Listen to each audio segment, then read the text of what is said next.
Mleveno meso je mnogima omiljena namirnica, ali može biti i opasna. Nemojte da pravite sledeće greške kada ga kupujete i spremate. Ćevapi, savršene pljeskavice ili faširane šnicle su samo od nekih od specijaliteta koje pravite od mlevenog mesa. Ali ono se mora čuvati na poseban način kako se ne bi pokvarilo. A ovo su najčešće kuhinske greške kada je u pitanju mleveno meso. Nemojte da ga ostavljate nikada na radnoj površini. Čim dođete iz prodavnice, odmah ga stavite u frižider. Mleveno meso je vrlo osetljiva namirnica i ne bi trebalo nikada da stoji na sobnoj temperaturi, a ukoliko nije pravilno zapakovano, već ste ga dobili u kesi ili na papiru, može na radnu površinu da ispusti sokove, što svakako nije u redu. Nemojte da ga držite u frižideru duže od 2 dana. Sveže mleveno meso ne bi trebalo da stoji u frižideru duže od dan ili 2. Frižider će usporiti razvoj bakterija, ali ga neće u potpunosti zaustaviti.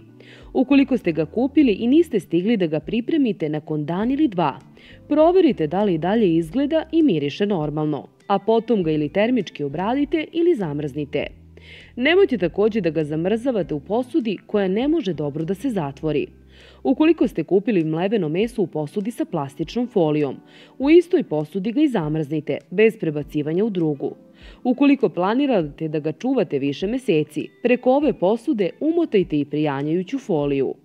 I nikako ga ne odmrzavajte van frižidera. Pravilan i bezbedan način odmrzavanja mlevenog mesa je samo i isključivo u frižideru. Nemojte ga ostaviti da prenoći napolju, već ga stavite na najnižu policu u frižideru preko noći.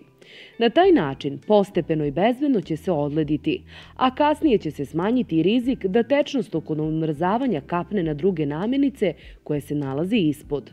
I nemojte ga vraćati u frižider ukoliko nemate vremena da čekate celu noć. Mleveno meso možete takođe u zatvorenoj kesi da odledite u vodi ili u mikrotalasnoj pećnici. Važno je samo da ga odmah nakon zamrzavanja pripremite, da ga ne vraćate u frižider jer rizikujete razvoj štetnih mikroorganizama.